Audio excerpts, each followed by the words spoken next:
السلام علیکم ورحمۃ اللہ شیخ واٹس ایپ گروپ میں سوال آیا کہ پیسے کم کرانا کیا سنت ہے؟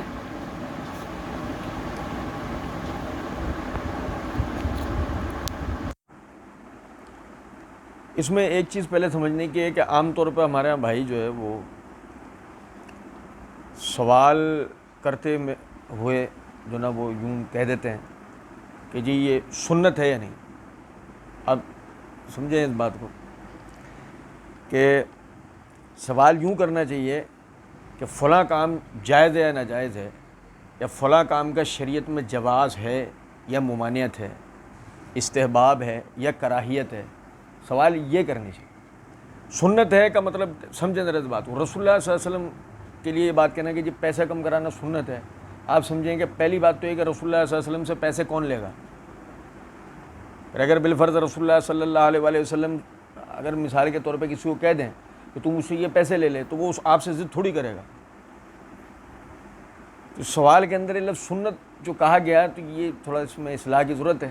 بہرحال جہاں تک جواز کی بات ہے تو پیسہ کم کرانے کا جواز شریعت سے ثابت ہے. یہ سنن ترمذی ہے، سنن ترمذی کتاب البیوع کے اندر یہ امام ترمذی رحمۃ اللہ علیہ نے پہلے باب قائم کیا، باب ما جاء فی المخابرہ والمعاومہ.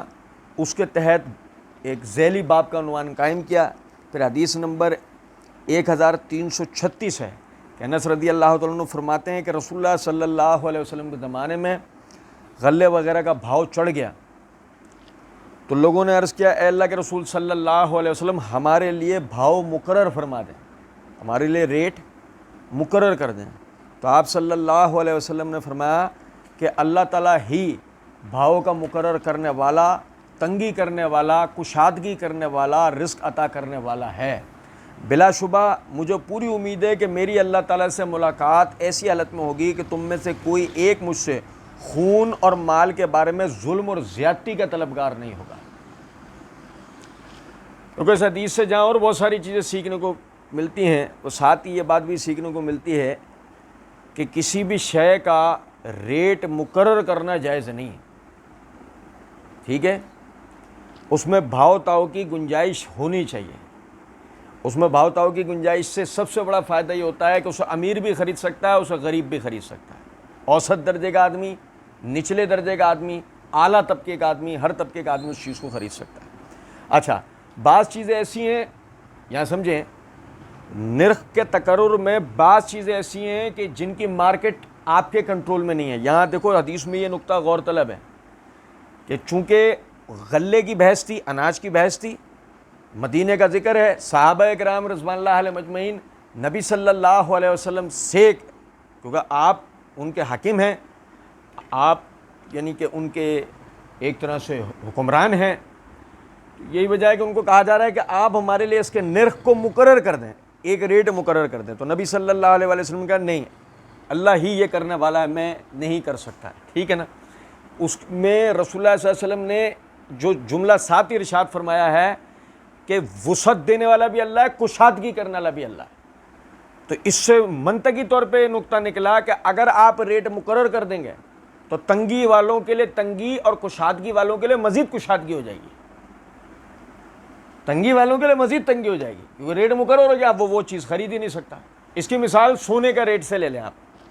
میں جو نقطہ بتا رہا تھا وہ رہ جائے گا، پہلے اسے سمجھیں کہ جس چیز کا بھاؤ آپ کے ہاتھ میں، آپ دیکھیں چونکہ اس کا بھاؤ رسول اللہ صلی اللہ علیہ وسلم کے ہاتھ میں تھا، یہی وجہ ہے کہ صحابہ کرام رضوان اللہ علیہ مجمعین نے آپ سے عرض کیا کہ اللہ کے رسول ہمارے لیے مقرر کر دیں.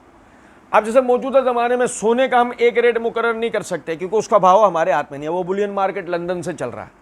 اب وہ ہمارے ہاتھ میں نہیں ہے، وہ انٹرنیشنل معاملات ہیں، اس کو نا وہ بین الاقوامی طور پہ دیگر لوگوں کے ہاتھ میں، تو اس کا بھاؤ وہیں سے اپ ڈاؤن ہوتا ہے. ہمارے والے 150 200 500 اوپر نیچے کر کے اس کا معاملہ چلاتے ہیں.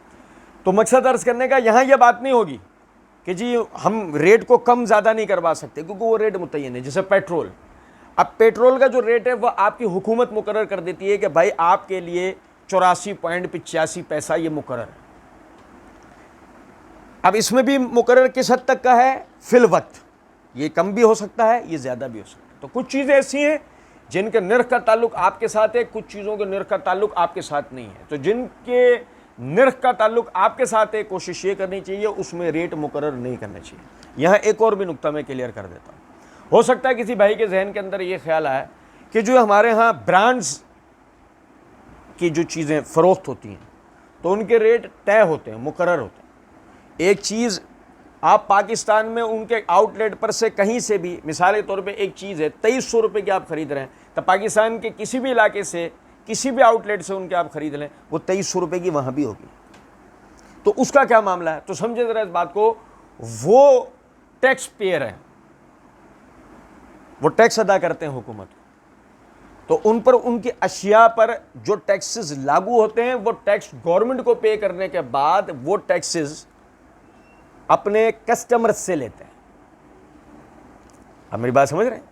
آپ کوئی بھی چیز خریدیں گے تو اس کے ساتھ ہی نیچے بریکٹ کے اوپر لکھا ہوگا انکلوڈنگ آل ٹیکسز، اس کے ساتھ ہی لکھا ہوا ہوگا۔ اب وجہ کیا ہے کہ جو ٹیکس انہوں نے گورنمنٹ کو اس چیز کی صنعت پر دیا،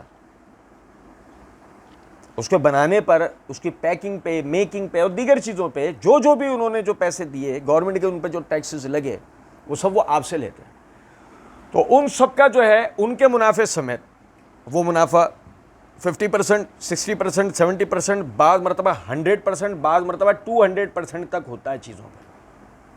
ابھی تو آپ کے اوپر ہے کہ اگر آپ کو برانڈ فوبیا وہاں سے لے لو، آپ کو برانڈ فوبیا نہیں آپ وہاں سے نہ لو، یہ آپ کے اوپر ہے، لیکن سمجھیں جو ہمیں وہ رقم وہاں مقرر نظر آ رہی ہوتی ہے وہ غلط نہیں ہے، کیونکہ وہ ٹیکس پیئر ہے، وہ ٹیکسز جو دے رہے ہیں وہ آپ سے لے رہے ہیں۔ تو اس تمام رقم کو جب وہ اپنی لاگت اور اپنے پروفٹ کے ساتھ ضم کر کے وہ اس کی شکل وہ نکال لیتے ہیں کہ بھئی یہ چیز ہمیں 2300 کی، 2600 کی، 5000 کی، 1500 کی، 200 کی، 5000 کی، 25000 کی اتنی پڑی، وہ پرائس یعنی لیبل پر وہ لکھ کر آپ کو دے دیتے ہیں۔ تو ریٹ مقرر کرنے سے اس چیز کی کوئی بحث نہیں ہے۔